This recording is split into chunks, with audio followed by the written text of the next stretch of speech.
how techie do you have to be to kind of get into it? AI has really become the tool for the non-tech. I can build products and say, hey, this is what I've built. If I can think about it, I can make it. I have never once written code in my life. Small business owners automate their workflows and implement AI into their business and helps them to just take care of things and make life a little bit easier for them. If you feel like you're missing business, there's a way that we can plug AI in there and help kind of fill that gap. Why would our customers like talking to a robot? What do you think about that? I want you to talk to a robot because I'm lazy. I want you to be taken care of, and whatever I need to do to take care of you, you control what it knows, what it does. Change that's happened in the last year when it comes to AI is light and day.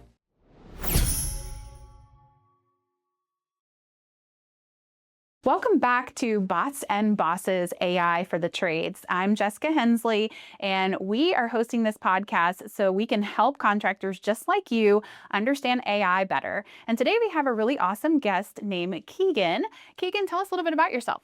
Yeah, my name is Keegan Sullivan. I am the owner of Handled, which is an agency that helps small business owners automate their workflows and implement AI into their business, and helps them to just take care of things and make life a little bit easier for them. Awesome. Okay. When did you first start getting into AI? I got into AI whenever ChatGPT first started, so it's been a few years.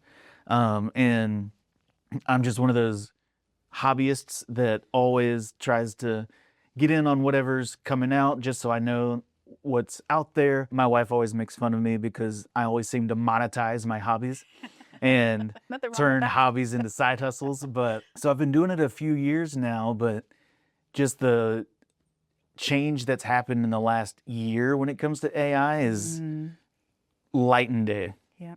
So or night and day. It's just been nonstop. And something during Christmas time last year just broke loose, and it's changed everything when it comes to AI in business particularly. Nice. Our core audience is home service businesses, contractors, kind of the everyday guy who's in the trades and running a business. What is your experience with kind of tech versus knowledge base when it comes to AI? And I mean, how techie do you have to be to kind of get into it? Well, and that's the thing.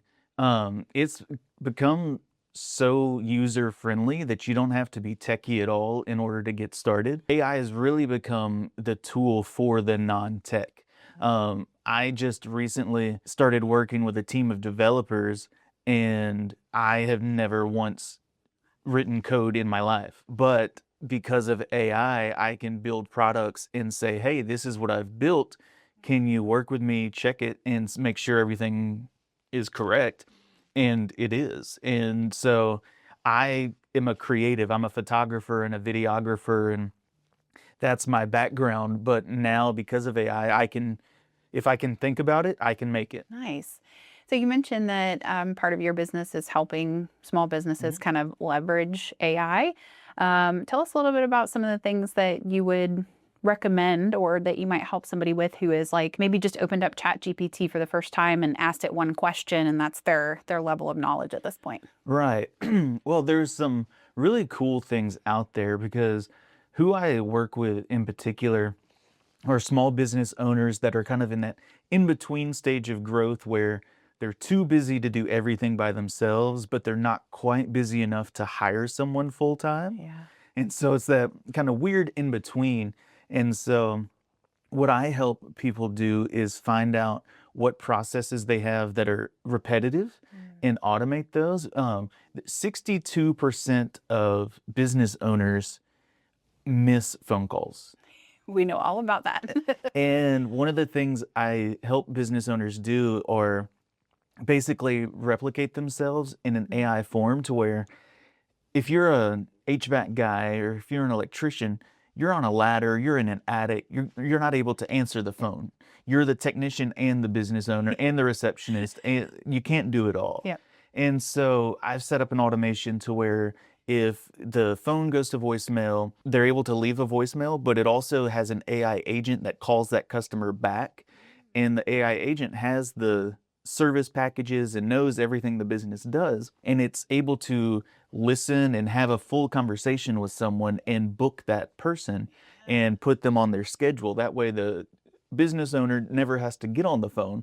They can, obviously, but if they're in an attic, they don't have to worry about, oh, I've got to get this call, because especially in the service industry, if you don't answer, they're calling the next person because they're just going through Google calling people. And so it's really helped to miss call, call back, or a missed call, and you can automate a text back and still do the same exact workflow. Yeah. So just anything to where if you feel like you're missing business, there's a way that we can plug AI in there and help kind of fill that gap. Yeah, and I think that's a great point because we work with home service businesses when it comes to marketing. And probably one of the biggest things that we see is like that missed call percentage keeps climbing.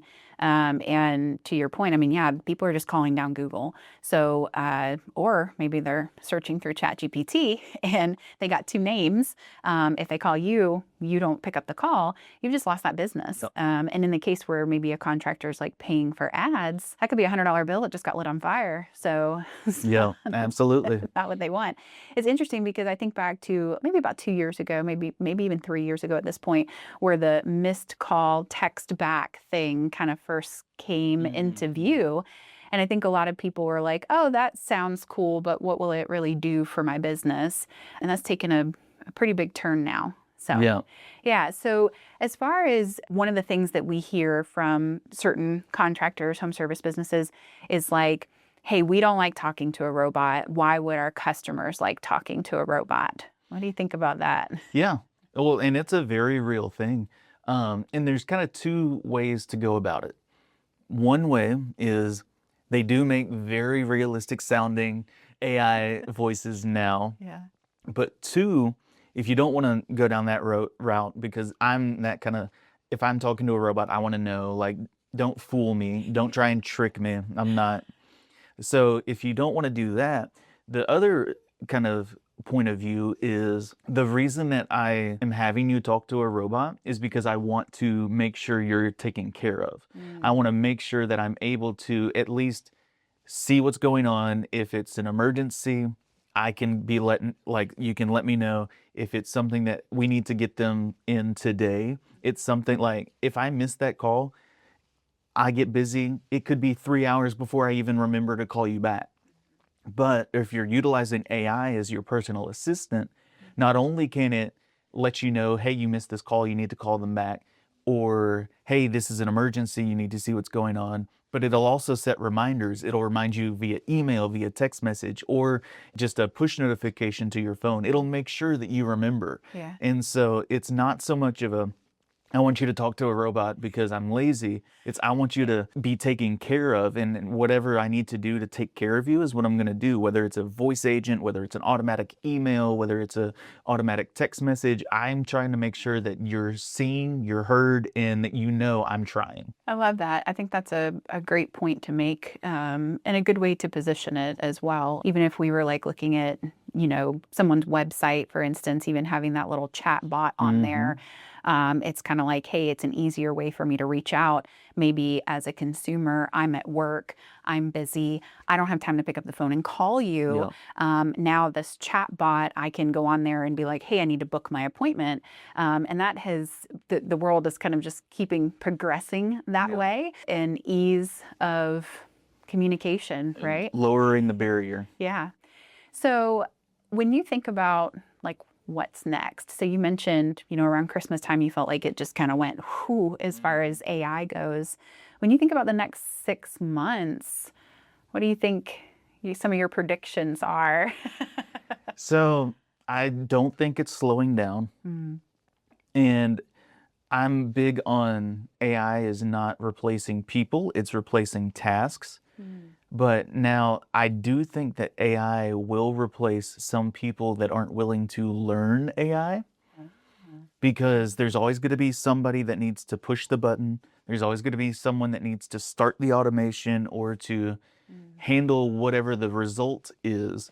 And jobs and people are going to be looking for the lower barrier of entry to whatever makes it easiest. And at this point, AI is what's making it easiest. And so if you're not at least willing to learn what's going on to keep up with, you may not be utilizing AI, but your competition is, and they're lowering the barrier of entry for their customers, you need to at least stay up to date, because I do think that in the next 6 months, you'll see a big change of either the people that are fighting it are going to stay here, and the people that are adopting it and at least utilizing it in some capacity is opening up themselves to more business, because it is taking away the tedious and the repeated behaviors over and over and giving the business owners more time. And I personally, if I feel like I'm stuck working in my business instead of working on the business, it's hard for me to dream and visualize where my business is going to go. And if you can't think about where you're headed, you're just going to stay in the same spot. And so I think in the next 6 months, you're really going to see a boom of the business owners that adopt it and how they can just duplicate themselves and give themselves more time, which in essence gives themselves more time for customers. Sure. Yeah, and replacing people, I think, is, top of mind for everyone, especially for white collar. I think the feedback that I've gotten from, like the blue collar guys is like, hey, it can't turn the wrench, right? Which I think is, 100% true. Absolutely. However, there is like the thought process of like, well, I really love my CSR, or I love my office admin. I would never replace her. And so what you're saying is like, we're not trying to replace the person, we're trying to replace the tasks or make the tasks easier. When you think about some of the things, for home service businesses beyond like the missed call text back, because I love that one. But when you think about like some of the other processes that might be good for them or tasks that might be good for them to replace, what are some of the first things that come to your mind? Yeah. So one of the things, I've worked with several CEOs helping their executive assistants or their office managers replace some of those tasks, because most of the time CEOs, business owners, they still want to do the face-to-face. They still want to talk to people. And so allowing your executive assistant or your office manager to utilize the AI processes in the day-to-day to where they have more time to meet. And we have one executive assistant who gets a daily briefing from their AI. It gives them what their boss's days like, what their calendar is like.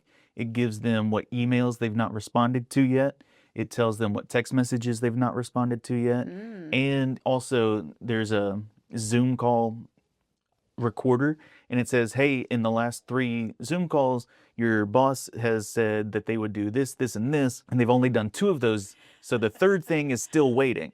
And so the executive assistant, she takes that daily briefing and she meets with the CEO every morning. She's like, hey, so this is where we are, this is where we stand, and this is what you need to do today. That takes her maybe 15 minutes to read the daily briefing and able to meet with the CEO, where usually that's an all-day thing because you're trying to keep track of, okay, so he has this thing at 11, he was on a call, what did he say on the call? Is someone waiting on something that he promised that they're not delivering on?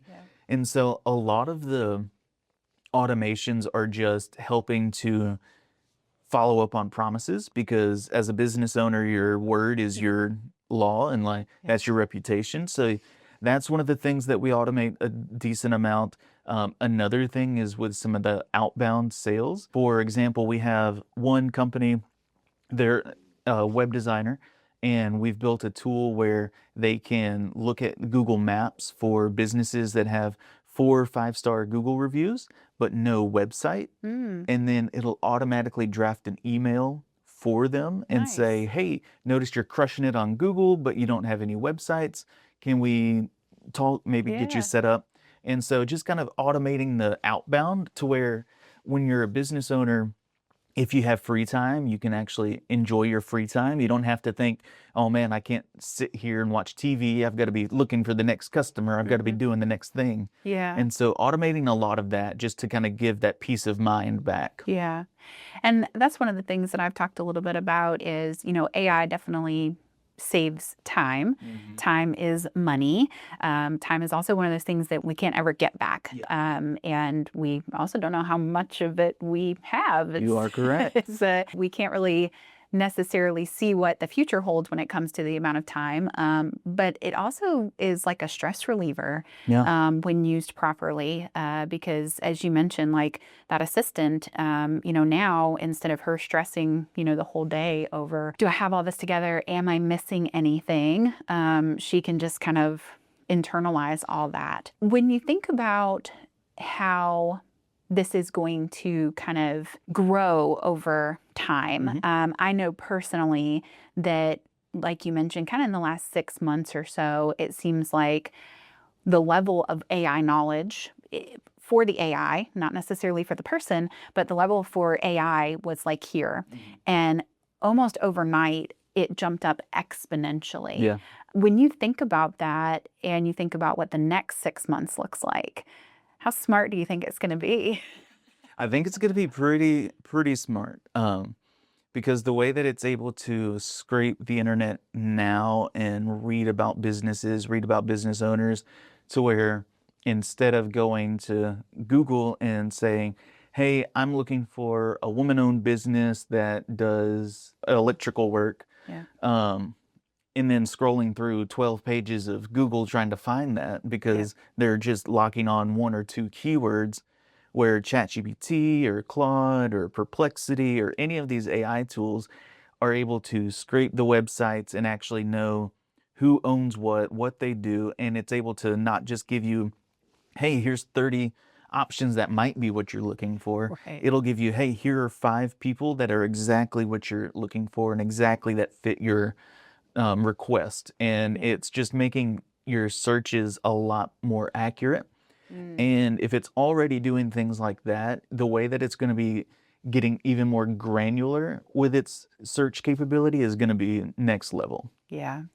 And I can agree with that. I feel like at this point it's kind of self-learning, self-motivating, Absolutely. which sounds crazy, but it's true.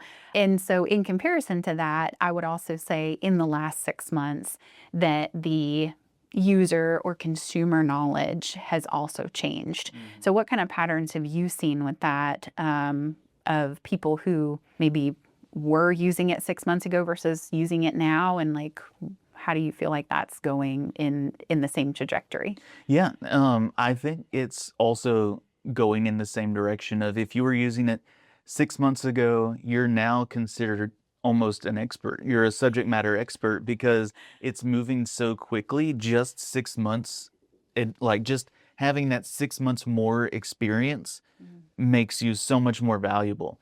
And I've talked to a CEO yesterday, actually. He scheduled an hour coaching session because he's like, hey, I feel like I'm lost. I feel so behind. This is the first time in my career that I've ever felt like I'm not on top of things. I just need to get a base knowledge so I know where I'm headed. And there are so many people that feel like they've missed the boat, which is not true, because the changes happen so often and there's so many changes to where what I know today can be completely different in 2 weeks, because one, the product I'm familiar with now might not exist. It might get bought. It might get shut down. Who knows? Yeah. But in 2 weeks, there could be a new thing, and we're both on the same level. We both don't know it because it just came out. And so you're never too far behind. You're never left out. I talked to him yesterday about how it's a lot like when computers came out. The first batch of computers, it was a bunch of nerds who were tinkering around with it, and it took up your entire room and no one really wanted it. It was just annoying, but it progressively got to where now everybody has a computer and everybody's using it. And I think it's going to be the same for AI. It's just us nerds kind of tinkering around with it at the moment and seeing what we can do with it. But in 6 months to a year, I think everybody's going to be using it, and I think it's going to be more ingrained in everything. I think it'll be in our TVs. It'll be more ingrained in our phones. Like with iPhone, Siri just bought, or they just paid Google for their AI because it was better than theirs. And so it's just going to be so ingrained to where it's one of the things where you can either hop on the boat or you're going to get left. Yeah, I can see that too. To that point, when you have someone like again, home service person. They've been running their business for, 20 years, 30 years. They've adopted a CRM, right? And they use that for call track or, job tracking, for invoicing, that kind of stuff. They've obviously got their phone, iPhone, Android, whatever it is. It's attached to the hip, right? They've got text messages coming in, calls, all of that. And likely they've got a few other platforms in there somewhere, like it or not, right? That they're currently using. This feels like just another thing, right? That they're like, now I have to learn this. So what would you say to someone, again, who's just like, I don't know where to start, and I feel like I'm not a nerd, right? I don't know. What would you kind of give them as some advice for when they first start using it? Yeah. So what I tell people is take your least favorite thing that you do on a daily basis and automate it. And tell whether it's Claude, whether it's ChatGPT, whatever it may be, go to it and say, I am answering emails every day until 10 p.m., like whatever the problem is. I want you to do that for me. And just let AI help you guide through that process. Because all the time I tell people that the easiest way to learn something with AI is to ask AI, because they're trained to be a teacher.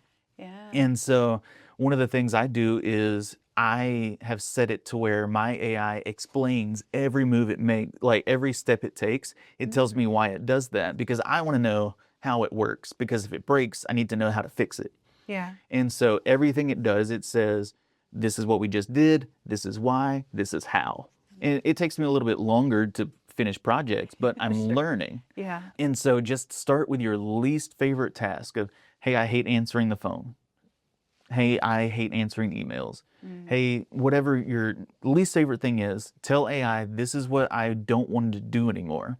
Yeah. I want you to do this, and walk through the process. And it's very good at giving you the step-by-step directions. And if you're not able to do it, say, hey, I don't know what that means. And it'll explain it. Like, there's nothing wrong with just asking it. Talk to me like I'm a fourth grader. Nothing wrong with it. I do that all the time. Yeah. So we were talking with another contractor, and he was saying that one of his customers actually, like took a picture of their work and then came back and was like, hey, I had this question about it, right? And so that was kind of an interesting story of someone who was embracing it, but maybe not knowing all the details. And that same contractor, he was saying like, one of the things that really works well for him is, he's having a tough day. Customer, texts something that maybe hits him the wrong way. And instead of him just going back, right, and maybe not being as professional as he could, he has AI kind of come in and go, how can I make that sound better? Make me nicer. Like, it's been a tough day. I want to hurt this person. Please help. So I think, from a baseline, we're seeing like some of that stuff is like the early adoption, right? That's the things that seem less intimidating to people, using it as like a chat bot. Yeah. And then you would say that the next step is starting to automate things. So start with a chat bot, right? Feel comfortable with it. Automate is really the next step. Yeah, absolutely. Because honestly, if you're just starting today using it as a chatbot, you're still an early adopter. There's a graphic that I saw this week or last week, and it's a fraction of the world's population uses AI at the moment. It may sound like everybody's talking about AI. Yeah. I see it everywhere. I hear it everywhere. Well, and that's just how algorithms work. But out of the billions of people, there's only a small, I think it was a 4% of people use ChatGPT or an AI chatbot on a daily basis. And of that, only 2% use more than ChatGPT or more than a chatbot. They do the automations and things like that. Okay. So you're not behind. Yeah. Like, now is just as great of a time to start as any. I love that. I think I saw that same graphic. It had all the little circles All this, on yeah, it. Yeah, and then it had like one circle was red, and that was the people who are like using it for yeah, automations. So that's interesting because I think, to your point, if someone just adopts the missed call text back, that's an automation. hmm, And they're now in the 2%, the yeah, top 2% of users. So it can feel overwhelming. But I mean, the fact of the matter is just implementing that into their business is like a simple step that puts them in the top 2%. yeah, Yeah. absolutely. And I tell people all the time, like, you can absolutely ride a horse and get places, but you take your car. Like, they both do the same thing. The car is just newer and it gets you there faster and it gets you there easier and safer. And it's the same with AI. You can still do things manually. You can still do things the way you've always done it, but there's now a new version to where it'll still get you where you're going. It'll still get you there faster, safer, and it's all just like, why would you not? Yeah. It makes things easier for you. And I can attest to that because we use it every day. And it's definitely changed our business. But talking to, home service businesses, I mean, we've seen some businesses who are really embracing it. We have, quite a few clients who are implementing like AI answering services. Yeah. And it's not because they want to replace people, as you mentioned. In some cases, it is a little bit, but it's like maybe they've had 2 or 3 answering services over the past year and they've always had issues with it, right? Because a lot of times it's like outsourced to another country, or they get, this call desk that doesn't know the business at all. So the call desk messes up the script or Yeah. says the wrong fee, or is like, oh, we don't offer that service when clearly they do. Yeah. And so they are kind of replacing people, but they're also replacing a big frustration and a big money waster, right? Absolutely. And that's one of the things that I've worked with people, just replacing subscriptions and Mm. replacing platforms and tools with your own, because of that specific thing. Like, I know I just helped a company replace HubSpot because they were paying over $1,000 a month for HubSpot when all they needed were two of the functions that HubSpot did. Yeah. And so instead of paying $1,000, they're now paying $25 a month for a CRM that we built. And it was just like, we built it together. They said, this is what we need it to do. And we went step by step. And you're replacing frustration. You're replacing things that aren't built for you. You're just making them work. Yeah. And if you can replace platforms or services with something that's from you because you know your business the best, it's like having your own custom tools. Yeah. And as any home service provider knows, like, having the right tool that is meant for the right Yeah. job is a game changer. Oh, Why? yeah. You're not going to try and make a hammer work when you need a wrench. Like, just get the wrench. Yes. I think that's a really good point because we talk to people all the time about their CRM systems, Mm. and there's some really popular ones. Yeah. I'm not going to name any names, but You feel free to bleep HubSpot earlier. right, Sorry. no, you're fine, you're fine. But there's some really popular ones, and I feel like over the last 5 years or so, I mean, the subscription cost has gotten like, Mhm. and now, I mean, you got to really pay a lot of money to play that game Yeah. in the CRM system. And the thing that, most home service businesses tell me is, well, I need this, but I don't need that. Or I need this to do this, but it won't. And it's like, hey, I'm paying $1,000 a month for this, but it can't do what I need it to do. So now we have 5 different things Yeah. that do all of it. And now I'm paying, $3,000-$4,000 a month. And that's frustrating. Absolutely. Yeah. And again, it's just one of the perks of using AI for your workflows or for your business is that you control what it knows, what it does. Because again, with different platforms, they come close to what you need, Right. but they're built for mass adoption. Yep. They're built for having 5,000 companies that could use a lot of what the platform does, but not everything. Yeah. And it doesn't work 100% for anybody, but it works 90% for most of them. And so they're fine with that. Yeah. But if you sit down and take the time to work through the planning stage of this is what I actually need, Hmm. help me build this. Yeah.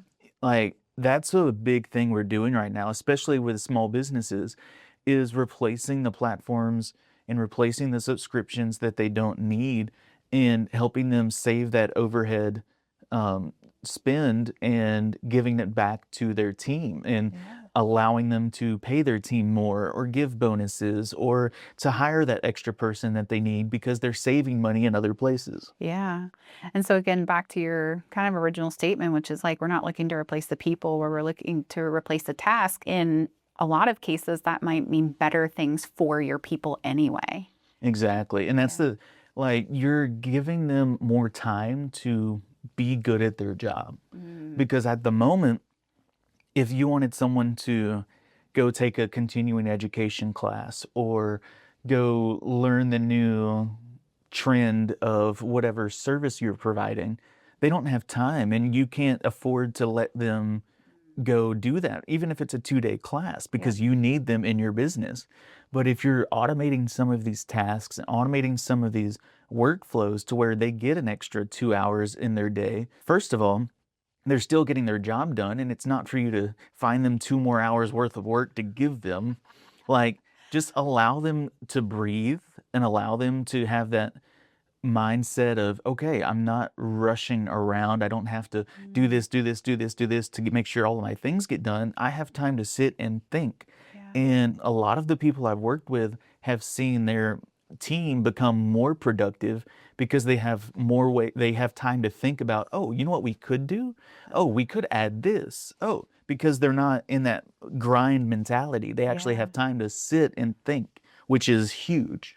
That could be a major pattern shift for all Mm, businesses. But I think, to your point with the home service businesses, a lot of times they are running very thin on like office staff, for mhm. instance, and that could really advance certain people's businesses if they get into it early. Absolutely. And Yeah. it does make a huge difference because I was talking to an electrical company that I'm working with, and they have 3 technicians and an office admin. And they feel like they're stuck because they can't add any additional services because they're so busy working Mm. on the jobs that they do have. Yeah. And so we've automated their proposal Hmm. process to where when they get something in, it processes all of the information, pre-writes the proposal, and sends that to the CEO so he can approve it and then send it out. Mm. And so that has saved them a couple hours of just because every job they've got to go through, itemize, Yeah. talk to the distributor, see what parts are where. Well, it saves them so much time that they're able to say, man, now that we aren't doing this for 4 hours a day, let's see how else, like what other services we can provide or what other options. And so now they're actually doing like a maintenance program of any of the customers they have. They can now do a monthly maintenance to where they'll go out and just check things, make sure all the light bulbs are swapped, batteries are changed, that kind of thing. Yeah. But because they have that time, there's now another source of income for them. I love that. That's great. That's a good I think that's a good use case of how someone can take it, put it into their business. Something that seems like, oh, AI couldn't do that, or I have to do that myself. And now they're able to save that time and, to your point, expand their business based upon that. So what would you say for people who want to give the pushback to say like, I'm not going to have AI do my proposals because it's probably going to get the numbers wrong. And when those numbers are wrong, that's my business. Yeah, well, and that's a very real fear. Like, I completely understand that too. But one of the perks of using AI, again, is that you're the one in control. You're the one pushing the button and you're the one teaching it. And so I just worked with, again, someone that they build care plans for their customers and they'll go through, that's a 40-minute phone call and, hey, what are your goals? What are you working for? What are you going towards? And then based on what they say, they have like 10 to 15 different plays that they run with their customers. Well, she was building a care plan for each customer, And so she'd be on a call for 40 minutes to an hour and then working on the care plan for an hour. And she's like, but this is my baby. These my care plans that I'm building. Yeah. And we built a care plan tool. And I said, send me every care plan you've ever built and tell me all the like give me all the documents you have. We fed all of those documents in to AI to build a care plan builder. And I said, now give me a situation, give me your care plan, and I'll have AI build its care plan. And we did that for probably 5 different ones. And there was probably 1 or 2 differences in every care plan. But with each care plan, the AI learned how she made hers. And so every time it would iterate and get better and better and better. And now all she does is feeds the phone call transcript to AI. It says, build a care plan. And it spits out the care plan. She reads it over. And she said, yep, or no, I would change this. And so she makes the 2 or 3 changes. And again, it saves her an hour and a half and typically longer than that because she's very particular. But again, it saves her so much time and she's the one that's in control. She has the final say. She makes sure that it looks like she wants it to look before she sends it. And in the case that it does make a mistake, she's there to check. But instead of spending an hour and a half, 2 hours, she's spending 15 minutes, 20 minutes on it. And so amazing. It's just such a better workflow because especially as a small business, a lot of the processes that you're running are not sustainable. If you do start getting 5, 10 more clients a week, a month, the processes that you're using are not sustainable. No. And you're not going to be able to, that weird awkward in between of, do I hire somebody? And then does that cuts down on the revenue? And then like, you've got to find that awkward or that sweet spot of we're busy enough to where we could, but not busy enough that we should. And so using that AI platform to make sure you have enough time and make sure things are just sustainable. That way you're able to have a work-life balance and you can go to your kids' games and you can enjoy the weekends and you don't have to feel like you're working all the time and your kids know who you are. Yeah, I mean, it's interesting because everything that you've kind of talked about kind of puts this picture in my mind of, what the future could look like for businesses. And I think part of that is less stress, more time, but bigger growth opportunity as well, because you've just mentioned a couple of things where businesses have been able to take a process that they're doing every single day, and then because they've automated it, they're now able to take some time to think about things. So, I mean, I think that to me is exciting for what a year, from now really looks like when it comes to businesses and AI and not just using it as a chatbot. Yeah, absolutely. I always recommend, I'm like, so if you were to get 5 more customers right now, what would happen? Because everybody I talk to, I need more leads, I need more leads, I need more leads. We can help with that. Absolutely. So what happens when you get those leads? Yeah. Are you set up to where you can handle that? Yeah. And if not, what processes need to be revamped? What processes need to be looked at? Because my goal is if we can get you moving in the right direction and able to hire someone if you need to, or just be able to work in a way that your entire team has a decent work-life balance. Yeah. That's the goal. Because again, think about in a year where your business is now, where you're going. Are you going to have to hire new people? Are you going to have to get a bigger building? Are you going to have to get another van? Like, you need to be thinking into the future. But if you're so busy working in the business and you're on service calls and you're doing all the things inside of your business and you don't ever have time to think about the future, when it gets here, you're going to be stuck. Isn't that the truth? So I'm a big dreamer. I'm a big vision planner guy.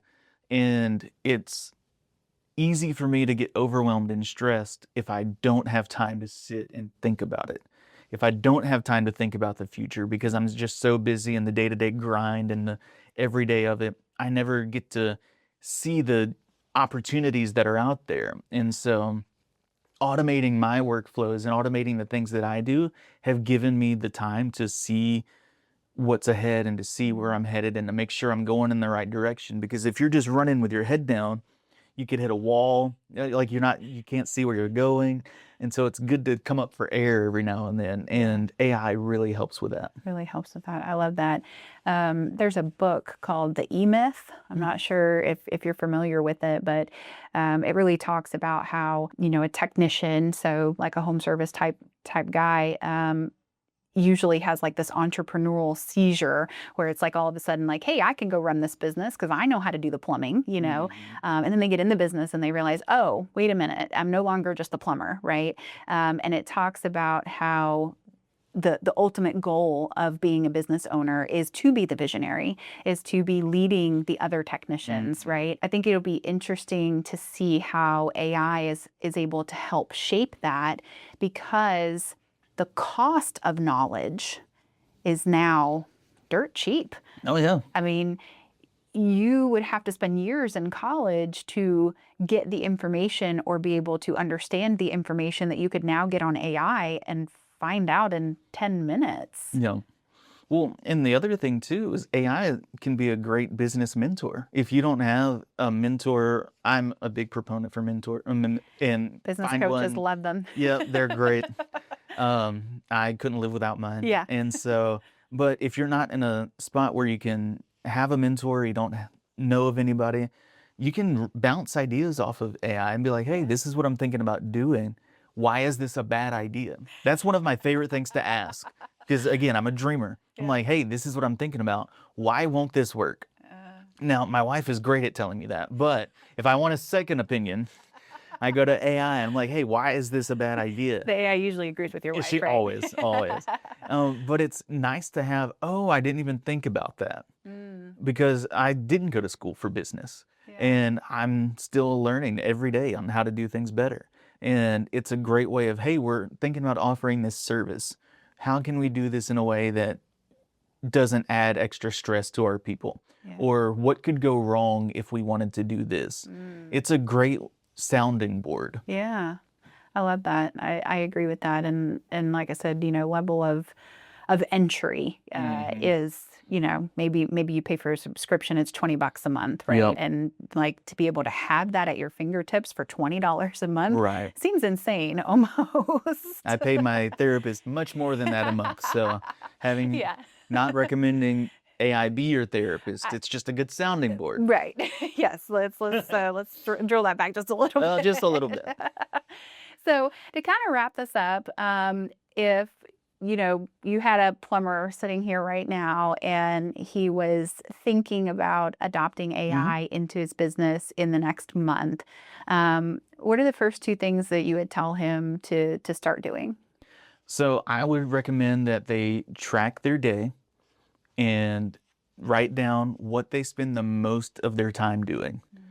And if there's something that they can give away or give to someone else, that's a real good opportunity to think about automating that. Because obviously, like you said, AI is not going to be able to turn the wrench. They're not going to be able to make the service call.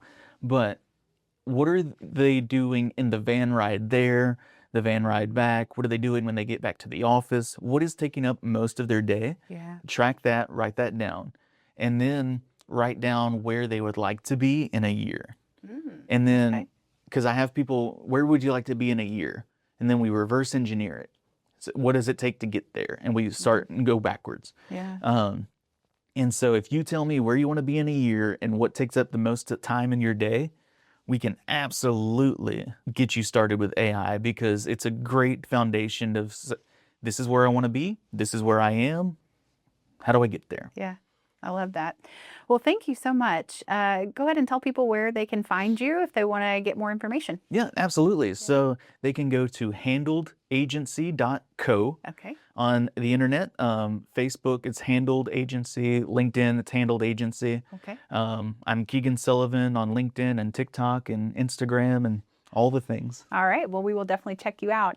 If you enjoyed this and you know another home service pro or contractor who could gain some information from this, definitely share with them. We can't wait to see you on another episode of Bots and Bosses, because Business Buddy gives a hoot about your business.